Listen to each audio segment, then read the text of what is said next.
y'all, this is She Buys It with Whitney Nicely. Yay! Hello. Welcome back to the She Buys It podcast. Y'all are going to have so much fun hearing this conversation. Teri and I have been chit-chatting, and she is a phenomenal real estate investor who's been at it for about 13 years. And now she teaches women how they can get involved in the stock market so they can travel the world. Y'all, she just told me that she's back from South Africa and planning on going to Bali. And she can do this because she's got her passive income set up. Y'all, this is going to be amazing. Teri's joining us from Texas. She's got a house in Chicago and a place in Texas. We're going to hear all about it. Teri, did I miss anything?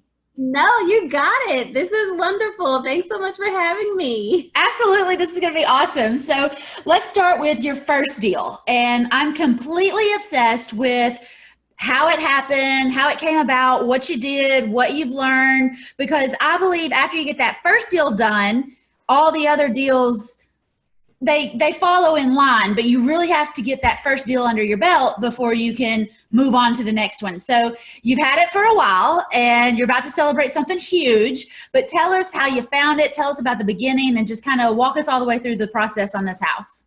Yes. So my house experience with the first house was actually really interesting because what I did is it was during the time of the Olympics, if you can imagine, like way back in the day, Chicago was supposed to get the Olympics and we were putting up a bid. Yes. What year? I think that was like 2007 or 2008. It's been a long time now. Oh, wow. But that's during the recession too. So you're bidding on properties during the crash. Actually, it was right before the recession. Oh, gosh. I know. So my story is so crazy with this property because it was right before the recession. We were about to have the election. I mean, not the election, but the Olympics. So I'm thinking that, oh my God, this is the best time to buy. I went on to MLS and just found the cheapest condo in the area where the Olympics was supposed to come. And I remember my realtor was like, there's better things out there. But I was like, no, this is the cheapest one available right now. So I went in, got it, and then did a lot of rehab to it. And Wait. You say you got it. Did you get creative financing on it? Or did you put 20% down and go with the bank? Or you used a loan and lived in it? Or how'd you get it? Creative financing. So I did buyers program, and so when I did my closing, I actually got money back. So it was a first-time home buyers program, and that is awesome. Do they require you to move into it? Yes. So I lived there for the first year, and then moved out and got renters. I love it. I absolutely love that plan, and so many people don't even think about that. You got money back at closing just for buying it? I sure did. And it was a good check too. It was like $3,000. I love that. They're paying people to buy properties, or they were. I think they're still doing that though, aren't they? There are still some programs out there. They're not as many as there used to be, but there are still some programs out there for first-time home buyers. Okay, awesome. Cool. Okay, so you got it. Yes. Then what happened? Then I had to rehab it. And so in order to rehab it, and this is something that I think not as many people think about, but I actually used credit cards because you know how you can do a line of credit? So I used some credit cards to do the rehab, and they were 0% interest for the first year. So did the rehab and then later was able to pay it back and pay myself back. But that's how I did the rehab. I love that because people say, well, I don't have any money. Yeah, you have access to money. You don't need to have it stacked up in your bank or under the mattress. You need access to it. Right, exactly. And that's in any kind of investing. When you have a line of credit or somehow have access to the bank's money, you can do quite a bit with that money, especially if you get it at a low interest rate. For sure. And 0% on credit cards? I mean, it just doesn't hardly get any lower than that. And now they're giving you even more time. I was looking at one credit card. It was like a year and a half at 0%. That's amazing. And that gives you plenty of time to rehab the property and then refinance it with a regular 30-year loan at a fixed interest rate. Come on, ladies, quit with the excuses. If you get renters and you do have some cash flow, just prioritize paying yourself back first. So all those first rental checks go towards the credit card so that when you do start having an interest on it, the balance is low. So yeah, there's totally tons of ways to get your money back. Awesome. So you rehabbed it, you lived in it for a year, and then you started renting it. How did you find your first tenant? Or were they friends of yours? Or did the Olympics show up? Like, what happened with the Olympics? Man, no. So after,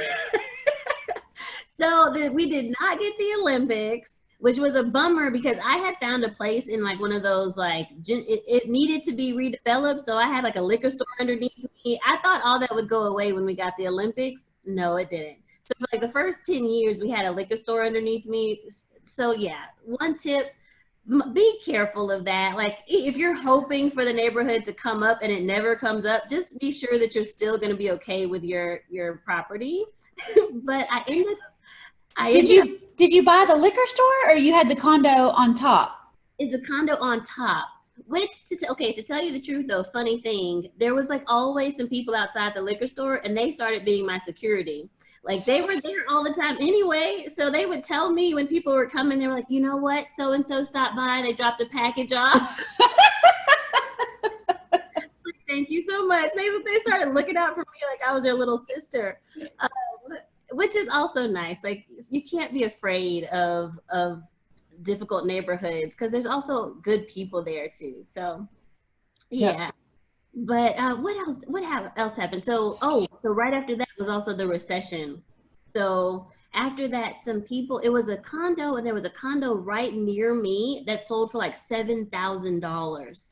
So yes, can you believe it? So like right after that, my property value definitely went down, but I had a renter, so it was okay. I was like breaking even, getting a little bit of cash flow, but during my journey, the property value went down, and it actually has not totally returned.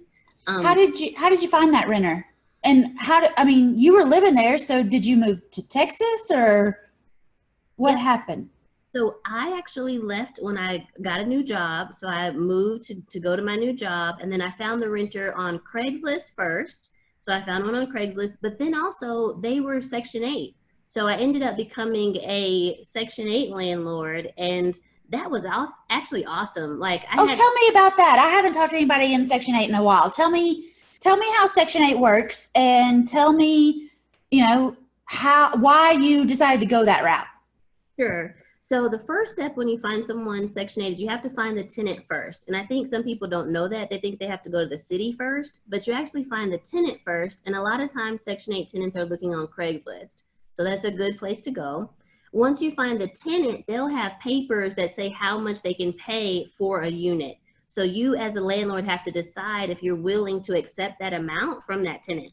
And then you guys will do the papers and submit it to the city. And if the city approves you, they'll come out to your property. So that's like the next piece. They'll come out, do an inspection, make sure that it qualifies. And if all of that goes well, then you now have a tenant that you're getting paid by the city to have that tenant there.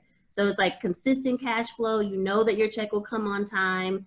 And I actually liked from Section 8 that they come on a regular basis, like once a year to check the property. So that's like something that you don't have to worry about. You know that the tenant knows, and you know that someone will come and make sure your property's still good.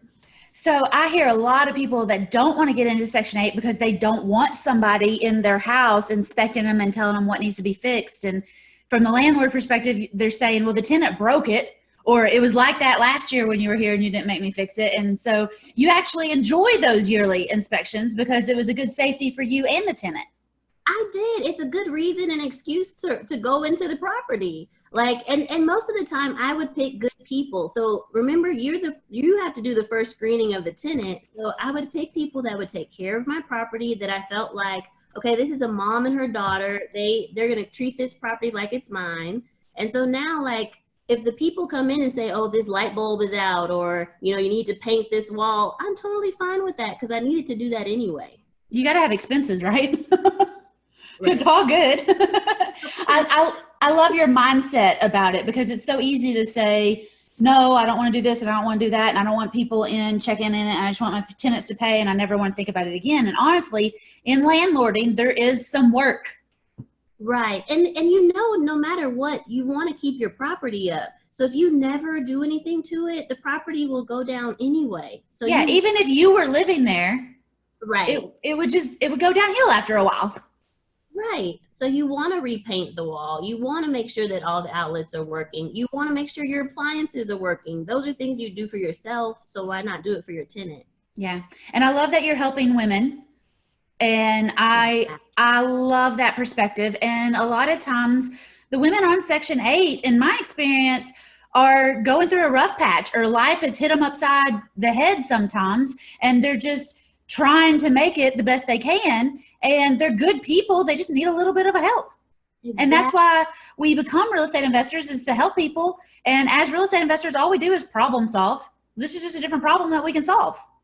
Exactly. Exactly. And you get a tenant that's a little longer term, because a lot of times, especially if they have a child, they'll put them into the school system near you, and then they'll want to keep them in that school. So like I have a tenant now who, you know, she's renewed her lease 2 times because she wants her kid to stay in the same high school. So like, and that's good, because your whole yearly cash flow could die if you're out an extra month or 2 in between tenants.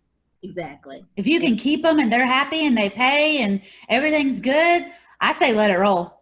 And if you're on Section 8, one cool thing, it depends by state. So this might be, or in city. So this might be a little different. But in Chicago, if you prove to be a really great landlord, they sometimes have these specialty programs. Well, they will pay your monthly rent when you have to switch tenants. So like they'll pay like 1 or 2 months of the rent until you get a new Section 8 tenant, which is really cool. That is amazing. I did not know that. So the tenants are racking up points to make sure that they're good tenants, but the landlords are racking up points too to make sure they're good landlords. I love that. That's a great win-win situation. Exactly. I love it. So have you had that same lady there the whole time? No, I've had about 3 different ladies over the 13 years, but most of them did longer leases. So it's been really good. And then they were also really patient with me because it's a Section 8 type of thing. I think that if something did break, they were more patient because they knew that they didn't want to go through the hassle of finding a new person and then getting the city to approve. So I've just had some really great tenants. That's awesome. But you're in Texas and you're running a job. How do you manage a property in Chicago from Texas? I've done management companies. So if I have any issues, then I have a management company. Right now, I actually have been managing it with like one of my cousins is in Chicago, and this tenant is so low key. Like she rarely needs anything. I have a couple contractors on speed dial for if something does break down, and then my cousin if anything's needed. But I think it all starts with just getting good tenants. It really does, and I believe it works with it. It's good to find good people, but you have to train them on what to expect from you. If you live next door and you could just run over every 5 minutes, then they're going to train you to run over every 5 minutes. But if you live in Texas and you train them that, hey, I got to make a couple phone calls. Hey, I got a job. I'll call you after 6. Hey, whatever. Then they don't expect to be just right there anytime they need something. I think training tenants is a thing too. True. And what you can also train them on is train them on how to handle small things themselves and then just ask you for a reimbursement, because that's been good too. I've had a couple times where she said, hey, this thing was broken in the bathroom. I fixed it. Here's the bill. And she knows, like, it's a training thing, of course. Like she knows what I'll accept and what I don't. She knows that I'm like a cheapskate, so it can't be too expensive. But like she also has taken care of several things on her own, which is, like you said, a piece of training. You got to let the tenant know how you want to be treated and interact with them. And I'm okay with that too. I do a lot of lease options and I tell the people, like, if you want to paint it, paint it. It's your house. I want you to be comfortable. I want you to love this. I want this to be home for you, not just a place where you're at for a couple years. Exactly. Take care of it. Love it. If you want a new towel rack, then go get one, but I'm not paying for that. Yes. Make it your own. Do whatever you want. Make it nice. And then stay forever. That's what you want. Just don't take down any walls. Awesome. So tell me about the place you got when you got to Texas. Sure. So when I came to Texas, I've actually so now I travel a lot, and we know that like I've created some passive income through stocks and other investments as well. So now I can travel a lot. So the place that I got was a really cute townhome here in Dallas, but one where I knew the rent was low enough that if I wanted to leave, I could Airbnb it. So that's been my strategy here in Dallas. More like, can I afford to Airbnb this place so that I can be on the road? Awesome. And being on the road is you living your best life. You don't want to be stuck somewhere, feel like you can't leave, right? Exactly. I want to be able, like, I've gone to South Africa, as you mentioned yesterday. As you mentioned, I've gone to South Africa. Next week, I don't know what's up with my dates. I'm hoping to go to Bali for the month.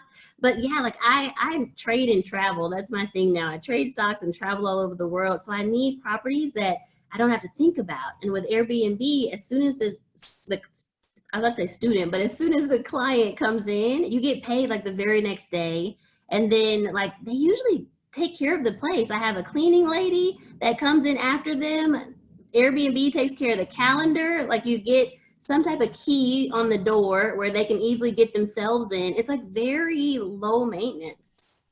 I've found that when I travel and use Airbnb, I love it when there's just a keypad. I can let myself in. Nobody's waiting up for me or meet me at the property. Like, I don't need you to show me where the kitchen is. I'll find it. Don't worry.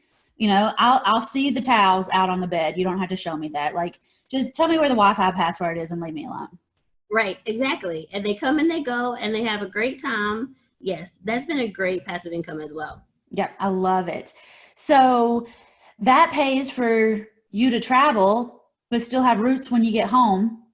Yes, it does. And it pays really well. Like I was skeptical of it, and some of the people on the podcast may be skeptical, but actually it's really nice. I haven't had any tenants that have messed my place up. A lot of times I'll come home and it's better than when I left it. They leave food in the refrigerator, so that's nice. You get free food. Yeah. It's the little things, right?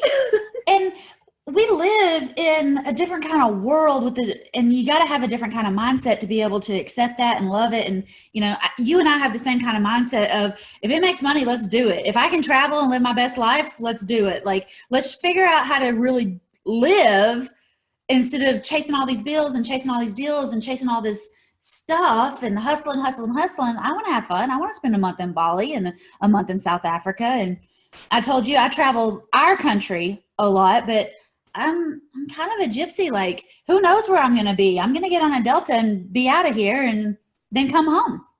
And that's a blessing. Like, just the ability to have that. Like, I spent 10 years working in education, and it was sometimes flexible, but when you're in a school building, you got to be at the school every day. You got to see the students, see the staff. Like, you don't have that ability to just get up and go.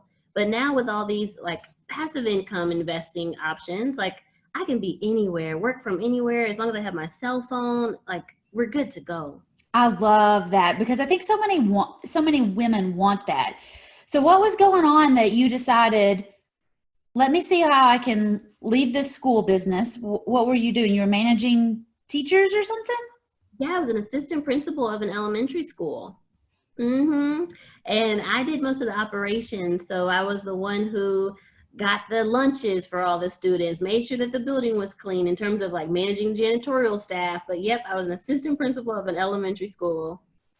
Awesome. And then what happened? What was the moment you said, I need passive income, I'm not coming back to this place? Man, okay, so so I don't want to say this to be negative, but I think anybody who's worked at a school knows that sometimes it can be a bit much and overwhelming. And a lot of times it's not even the students, it's just the administration and all the like things that you have to get done. So I was super stressed out. I was so stressed out. I was depressed. I was overeating. I was at a place where like, this can't be what the rest of my life looks like. And then on top of that, yes. And then on top of that, one of my best friends passed away. And he was young, he was like 32 years old. So then it was like, oh no, like life is too short to be in this job that I hate. So I needed to find a way to replace my income. I just needed $300 a day to replace my income. And so that's when I actually turned to investing in the stock market, because if I could just make $300 a day, then I could quit the job and start traveling, which is what I really wanted to do. And that's how I got into stocks. And then I just added that to my real estate, and the rest is history. Now I trade and travel all the time and teach people how to do that. I love that. That gave me chills when you were talking about that. And then your friend, I'm so sorry to hear about that. But sometimes that like shock to your system reminds you that we're all only here for a certain amount of time and we got to make the best of it. And if you're stuck in this building and you can't stand it anymore, and we got to make a change. You do. And what really was the turning point for me was I had a dream and I had passed away, and I got a chance to talk to my mom and grandmother. But the thing I regretted the most was I didn't get to see the rest of the world. So it was like the one thing that I was like, man, if something happened to me today, what would I regret? I would regret not seeing the rest of the world. And when I realized that, then I knew I needed to make a shift so that I could do that while I'm still alive. Like, what are those things that if something were to happen to you, you would miss out on it? You still go for that now. Like, there's no reason why you shouldn't go for those things right now. Man, I had chills again when you're saying that. Now I got to feel like I got to redo my vision board to make sure I'm really living my best life. Holy smokes.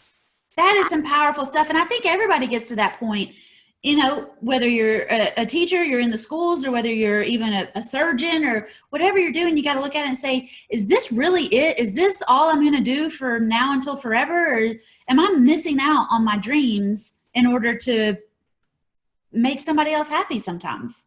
Yes. And I think that's why it's so important that even while you're at that job, that you start learning these skill sets and building up this passive income so that when you do want to leave, you have an exit strategy. I think go ahead. I love that you started in real estate too, because I started in real estate. I started buying houses while I was working 4 different jobs. And so when I was ready to kind of step out, I had something to step to instead of just having to hustle to eat. Exactly. It's nice to have a little padding there. And some people don't realize how important it is to have a nest egg. While you're working, build up that cash flow, but then you can start using that cash for other things. Use it to buy homes, use it to invest in stocks. Like, that's what you can do while you're still working. But make sure that you're learning new skills now before you leave. I just went to a seminar last week and I'm going to see Tony Robbins next week. And Tony was the first person that introduced me to the 6 human needs. And the 5th human need isn't an actual need. It's more like I forget what they call it, not a philosophical need or something, but the 5th need is growth. You need to be growing. If you're not growing, you're dying. A plant, if you look at a plant, if it's not growing, it is dying. And, you know, part of plants is sometimes they die to come back, you know, but they're always growing. They're always changing. A tree, it just keeps growing. It grows out, it gets fuller, it does different things. The vegetables, they're always growing. You shoot off a new root, but people get to a certain age, especially women, when we get so busy with jobs and husbands and kids and moms and church and all these things, we forget to grow. But we have a human need, and it doesn't matter who you are, you have the need to keep learning and growing. And growing into real estate, growing into stocks, then it comes back in a financial way, which helps you do more of everything else. Exactly. And when you have a bigger financial tree, then you can contribute more, which is the 6th human need. And contribute could be with money, but it could be with time. I love horses and dogs. When I make enough money, then I can go volunteer at a dog shelter. I can go to a horse rescue. I can pay for a veteran to go ride horses, or, you know, there's so many ways you can contribute, but you got to fulfill all your needs. Yes. That giving piece too is just so powerful. Like, this year I was able to give a 6-figure check to my church. Do you? That's got to be life-changing just in itself. Like, writing that check and saying, here, help people find Jesus. Yes. Oh my gosh. Like, first of all, it was so fun to actually go to the bank and ask for the check. They were like, wait, what? You want how much? And I was like, yes, I want, it was $100,000. I'm like, I want $100,000 check. Please make it out to Concord Church. And they were, and the guy at the teller is just like, he's looking down at the slip and he's like, is she for real?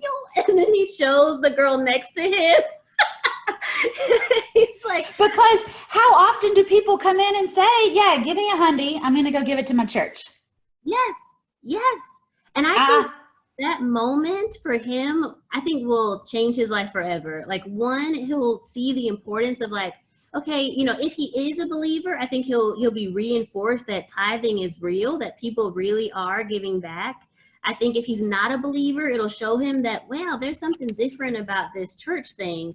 Like, and I just think like, I'm so excited about all the impact we're going to be able to have with that check. Like I talked to my pastor and he's like, yeah, we have these ministries that we've been doing and we're doing some things outside of the church to go and reach the, you know, the one. And so it's really cool. So that giving piece that you talked about is absolutely amazing. And everybody has that need to give. And it could be financial. It could be time. It could be, you know, you could buy them a truck to use to do stuff. You could buy them a bus so they could go pick up other people. Like, there's so many ways you can contribute to good people and good causes. And, you know, let's also remember that 10% is the minimum, not the maximum. All right. You can tithe, but you cannot outgive God. Whatever you tithe is coming back so many times over. Give it to him. Yes. He has so, like, I think people forget how big God is. Like, he has so many riches in heaven. Like, there is no limit to God. And I also think we sometimes cap our dreams. We're like, you know, this is good enough for now. I won't ask for anything more. Oh my gosh, our God is so big and so amazing. Just have big dreams. Like, he can fulfill them. He's God. He made the world. He did like it was nothing. Mm-hmm. And we're stressed out over all sorts of crazy little things. I love that. Congratulations. That is my dream, is to be able to give my church $100,000. Isn't that cool? Like, that was a blessing. I think I'm thankful that the Lord even allowed me to have that opportunity. Yeah. Like, it's like, okay, God, like you're doing something big in the world. Like, in my life, definitely. Like, last year was such a big year for me. Between just like my business with the trading jumped, my business teaching people jumped, real estate was good. Just, it was a great year. And I know that it was all from the Lord. And I think for me, it was one of those things, like you said, like, your needs are now taken care of. So now you can serve out of the overflow. And so now I'm very much able to just, hey, let me just give. That is so awesome. I'll tell you, one of the coolest gives that I've ever done. I went to church in January. It was the first Sunday in January, and it was cold in the sanctuary. And everybody had on their jackets, and I was like, what is going on? And I didn't make it to Sunday school, so I hadn't heard the gossip. But the pastor got up and said, well, you may have noticed that we're a little chilly this morning, and it's because the heat went out, and we're going to have to figure out tomorrow on Monday, you know, where this money is going to come from or who we can find to patch it, or, you know, we're just seeing what we can make happen.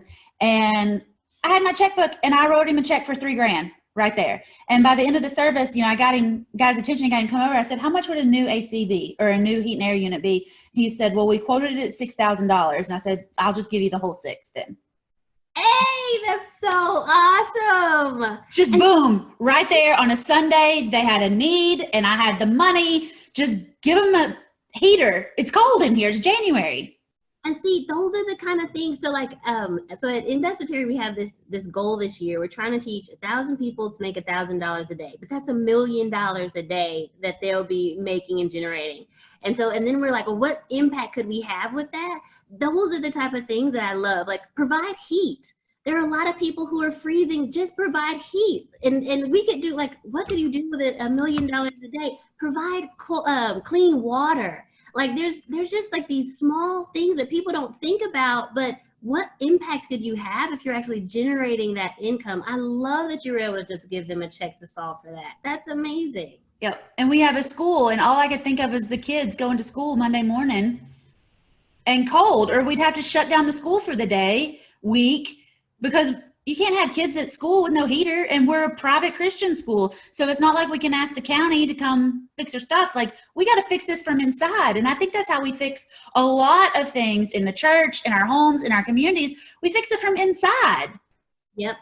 And you know, even to think about real estate, like one of my students, she's a stock student, but one of my students, she was able to generate enough to help someone stay in her home. And she was able to like pay the mortgage for that 1 month. And it's those type of things, like just being able to like someone is about to lose their house. How can I help them? Like, there's just, oh, I love that. And you're right. Kids can't learn when it's cold. So you helped so many more things than you even know. You helped. But that's what it's about. I never told anybody that I did it. You're probably the first person that I told, except my bookkeeper. I told her. But I've never actually told anybody that because I didn't do it for that. Right. For recognition. You did it for your love of the Lord and your love of people. I love that. Yeah, that had to be in 2017, 3 years ago. Wow. You kept that a secret for 3 years? Now that I'm thinking about it, yeah. And I mean, I'm sure some people probably knew, but I go to a church where, you know, we just don't, nobody's in my business like that. So I've never said that.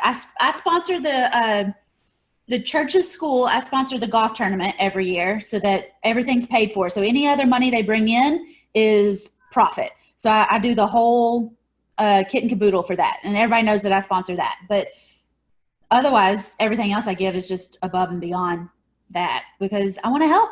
That's how I contribute. They're doing a good job over there. Actually, that church, I am not going to cry. I've been so emotional lately. That church saved my life when I was going through a bad time. And out of nowhere, they reached out and said, hey, we got some extra land. Can you sell it for us? And it was when I was getting my auctioneer's license. And I said, okay, fine, let's see. And I'm okay. I am not going to cry. I might cry. It's okay to cry. I said, you know, I'm going to go check out this church to make sure before I sign up to work with them that I can actually see their vision and see what they got going on and make sure that I feel like I want to be associated with these people, you know? I mean, I'm in East Tennessee. They could be snake handlers for all I know. But I went and I fell in love with the people and the church body and the pastor and the song leader and the whole thing, you know, and I was happy to sell that land for them. But it was a time where I really needed God. Mm-hmm. Mm-hmm. I really needed a church. I really needed some roots. And they gave me all of it through real estate. Yeah. They said, come sell our land. And that was how I ended up there. And you know, there's a scripture in Acts, and it talks about how everybody was okay because people sold their land. Have you ever seen that? No. It's in Acts, and it talks about how they were growing, the church body was growing, but that everyone was taken care of because people sold their land. And if I find it, I will find that scripture for you. But that was definitely one of my anchor scriptures for a while of you know, this is supporting God's vision, this investing in real estate and even stocks, all of this is supporting God's work. And now we can find more people like you. Now you're going to help find more people like you. This is amazing. My favorite scripture right now, when I started, it was Matthew 17:20, which is the mustard seed. If you have the faith of a mustard seed, you can make this mountain move. Mm-hmm. And I mean, I got it framed. I just brought it back in. It's over there. I haven't hung it back up on the wall yet, but I've had that since the very beginning when I started real estate investing. People would say, you're not going to be an investor. Women can't invest. You've got church camp mentality. You're never going to make it. The sellers aren't going to work with you. You won't make any money. You're going to lose everything, blah, blah, blah. And I just kept saying, you know what? I got at least this much faith. And if I can just hold on to this little bit, I'm going to make this real estate happen, and I'm going to make it happen in a big mountain way. And you did it. I did it. Yeah. I love it. And, you know, then She Buys It is named for Proverbs 31:16. So everybody I know wants to be a Proverbs 31 woman. That's the woman in the community that's really got it together. She's a businesswoman. She's taking care of her family. She's taking care of her girls. She's taking care of her husband. She is taking care of her business. She ain't got no time for anything else, right? But 16 says she goes to inspect the field and she buys it. With her earnings, she plants a vineyard. She didn't ask for anybody's permission to go buy that land. She went out, she knew what she was doing, and she bought it. She had her money, she bought it. And then she planted generational wealth for her kids and her grandkids, which is what we're all wanting to do. It's to be able to pass all this along and set up good habits and a good track record and a good name in the community and all that stuff. Yeah. And I love it. So now, you know, She Buys It is totally based off Proverbs 31:16. I absolutely love that. I did not know that was the story behind it. Yep. Yep. I love it. Yep. And you're so right. Like, yes, like it's almost it to me when people are like, oh, I want to be a Proverb 31 woman. Like we do think of all those other things, like how you take care of everybody else. But like that piece right there is like actually like being part of like being a godly woman is also being very good with your money and looking for those opportunities to build wealth for your family. Absolutely. And real estate can definitely be a part of that. Like I love that for real. One thing that real estate's allowed me to do too is it's the verse before or after, and it says, you know, she always has something for her girls to do. So my team is all girls. It's all women. I'm hiring moms. I'm hiring women. I'm hiring people that, you know, have a lot of different things going on, but they're good at something. And I stand behind that, like completely and 100%, because we're in such a male dominated world that, you know, I had to fight and claw my way to here. Well, I want to give a hand to somebody to bring them up to me. And, you know, my closest girls on the team don't even like real estate, but everything that we do flows in and out of real estate. Yes, yes. I love that. I love we're able to give people jobs because I've also built a team now. And so like I have 3 people that are like full-time, but then there's lots of contractors. But I love the fact that we're able to pour into other businesses. Like that's what small business is meant to be. Like we are the ones providing jobs for other people and serving. Like now we're feeding their families and their families are able to go and do things. So it's really awesome. I love what you said earlier too, going back to the stocks, if we can for a second. You said it takes $300 a day. And I love that because I teach the girls in First Still Done Fast, the women in First Still Done Fast. We're the flock, by the way, it's pink flamingos, the FDDF flock. I teach them $300 a month.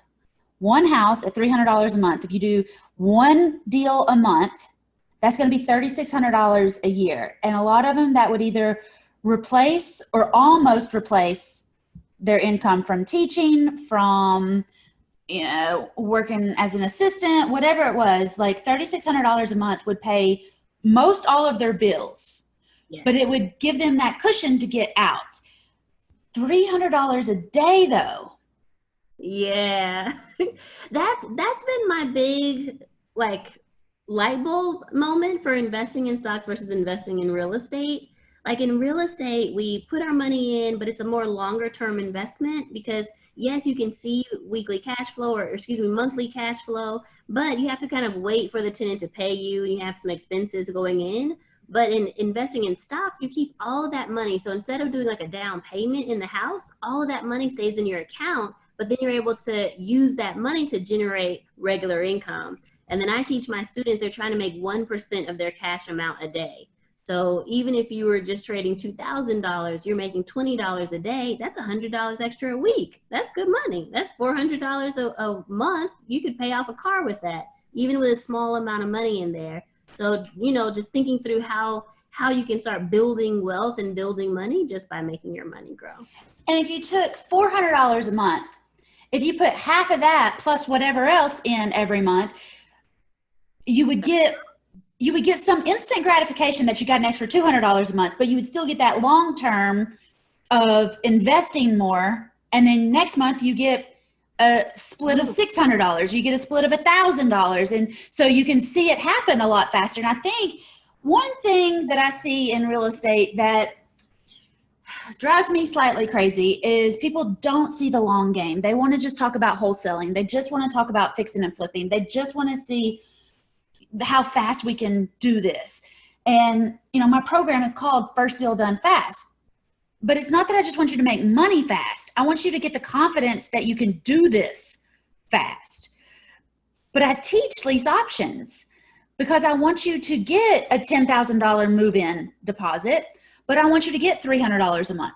If you make $10,000 and add on $300 a month, by the end of the year, we've done like $150,000. Yep, that's good. But it's not just gone. We built up that $3,600 a month, and then we can have that to invest in the stocks, to invest in our real passion business, to invest in our church, to invest in whatever else we want to, because we've got the confidence in the system and the rhythm to do it now.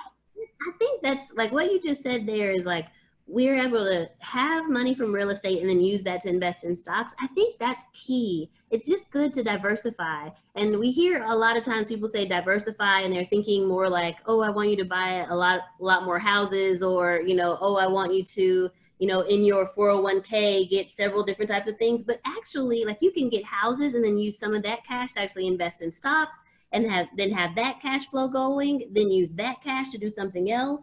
Like, it's good to have several different systems working for you that make money. And I think systems working for you that make you money, not you out working to make money, but systems to bring you money, because it's a business. And let's talk about this. Having a hobby is one thing and it can be cute, but having a business, it takes systems and it takes processes, and it makes you check your emotions at the door and just read the numbers and just read the graphs and the stuff that's available at your fingertips to make the right choice.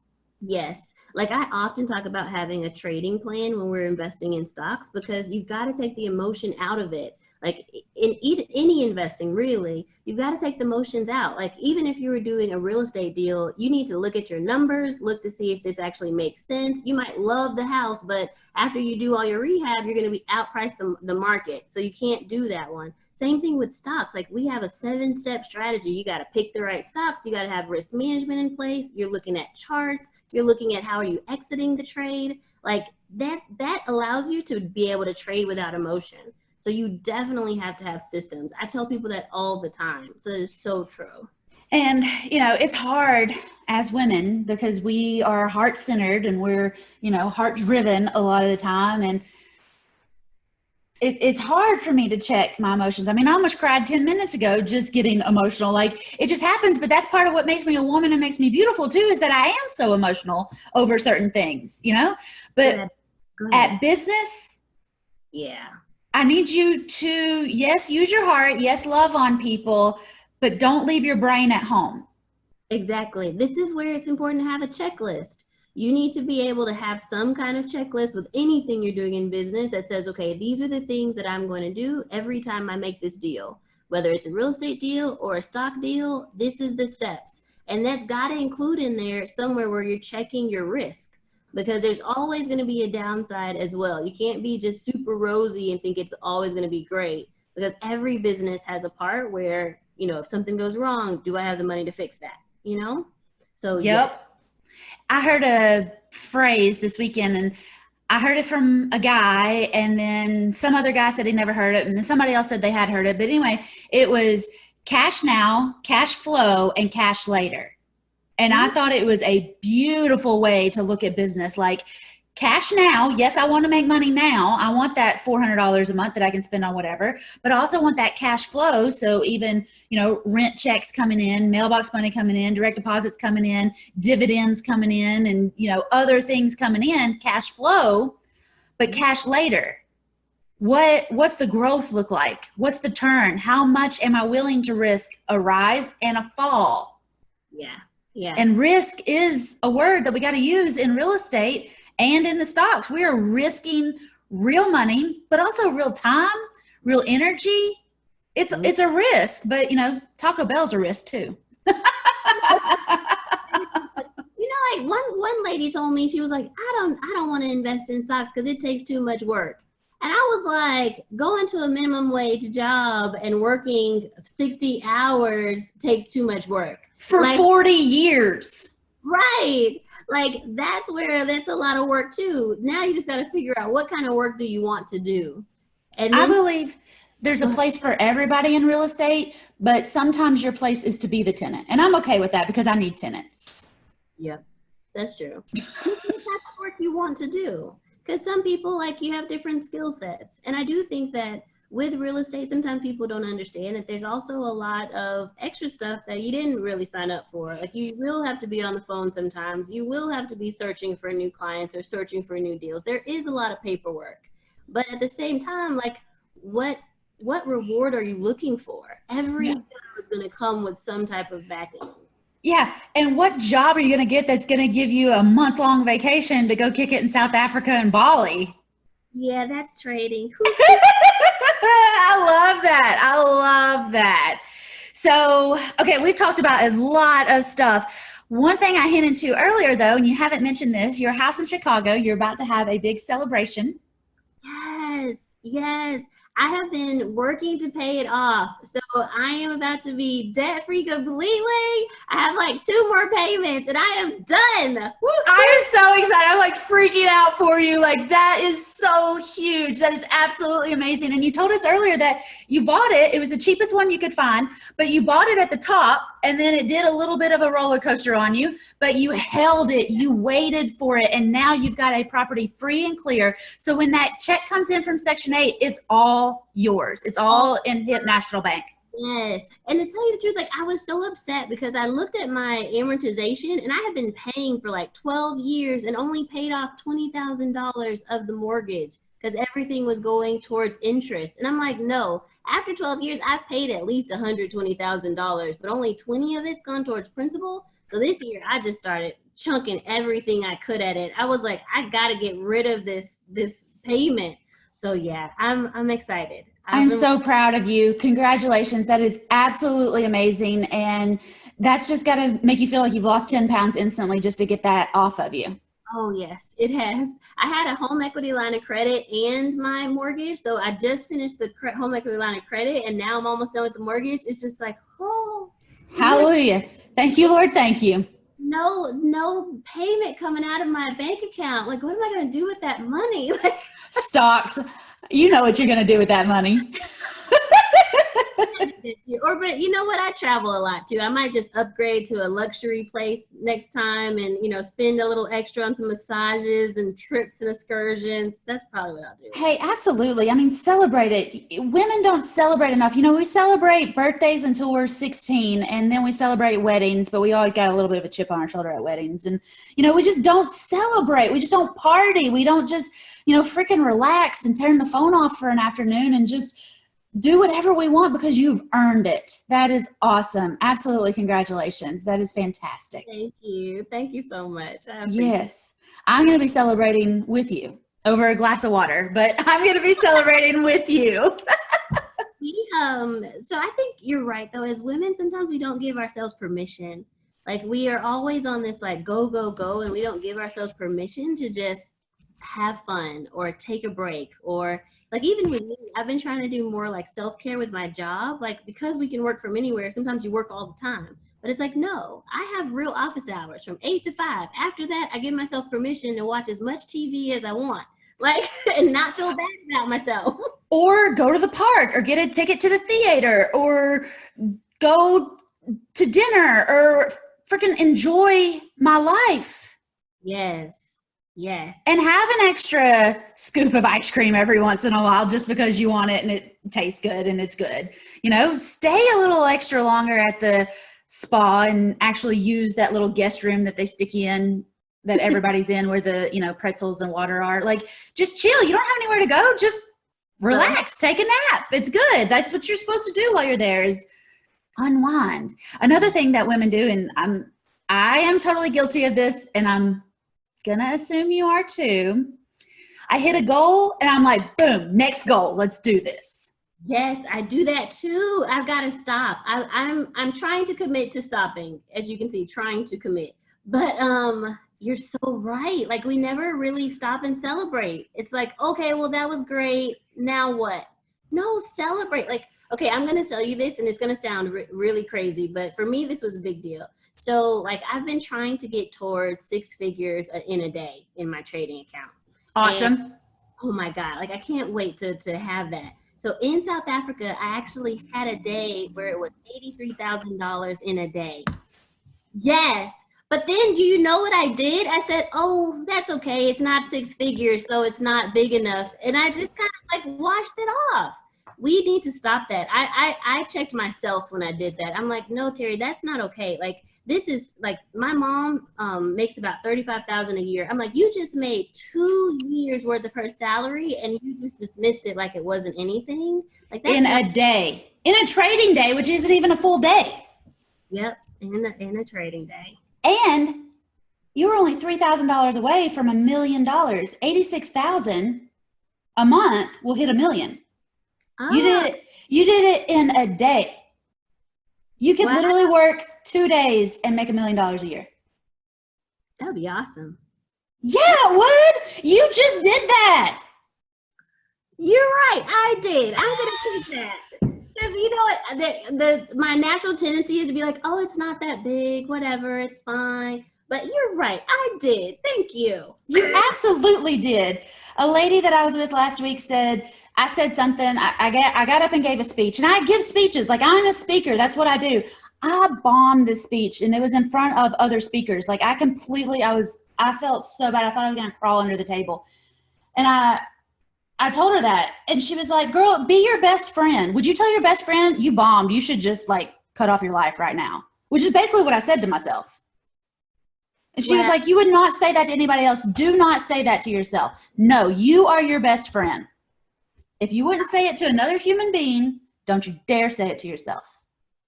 And you know what? You probably did a good job. And I was shaking like a leaf. I was a mess, but I needed to get that bad run out of me.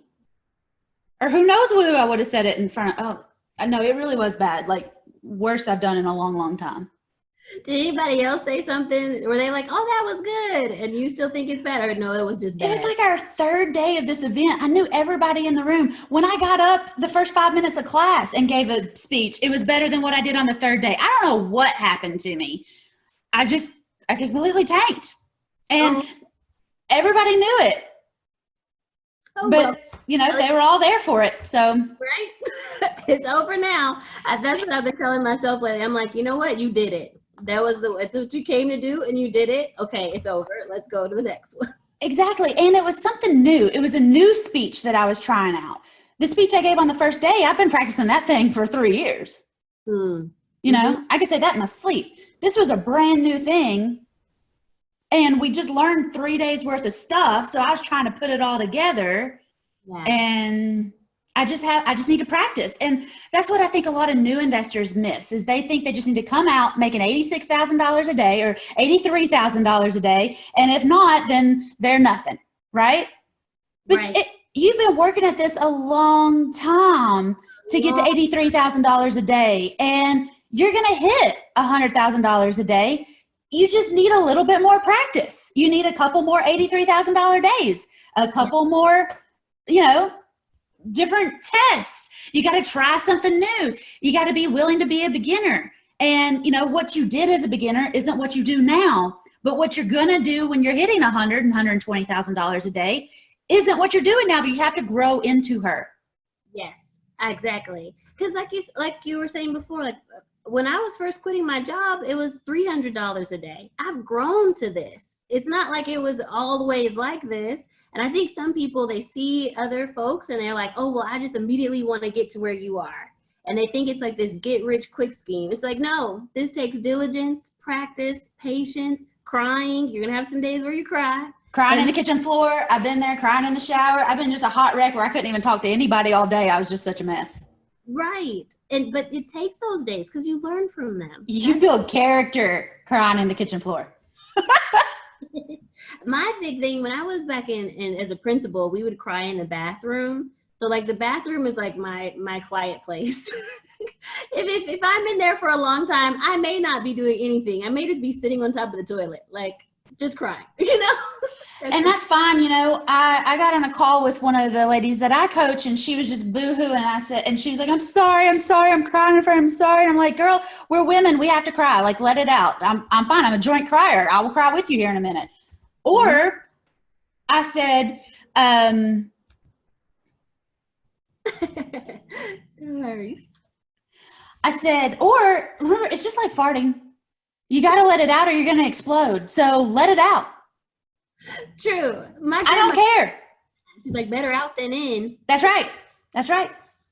So, well, Teri, you've been an awesome guest today. Thank you so much for spending time with us. If you could give any advice to women who are getting started in real estate specifically, what would you tell them? I would tell them to just be patient, because it's not going to come easy when you first start, especially if you're like a real estate agent. I was a real estate agent for a while and then became a managing broker. Yeah. Me Like, too. a lot of work. Getting your client is not going to be as easy as you think, but just keep pushing at it because they will eventually start coming. And when it rains, it pours. All of a sudden, you start getting all this business. So just keep working at it would be my advice.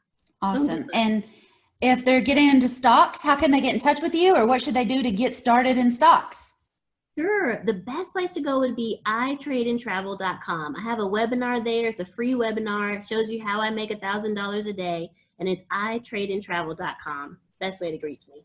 Awesome. All right. Fantastic. Well, y'all, don't forget to subscribe to the podcast, subscribe to the YouTube channel if you're watching that. If you're watching this on YouTube, check us all out. I've got a free gift for you. Also, go to getyourfirstdeal.com and I will send you a free gift to your email inbox. And don't forget to check us out next week, and we'll see you then. Bye, y'all. Thank you. Absolutely.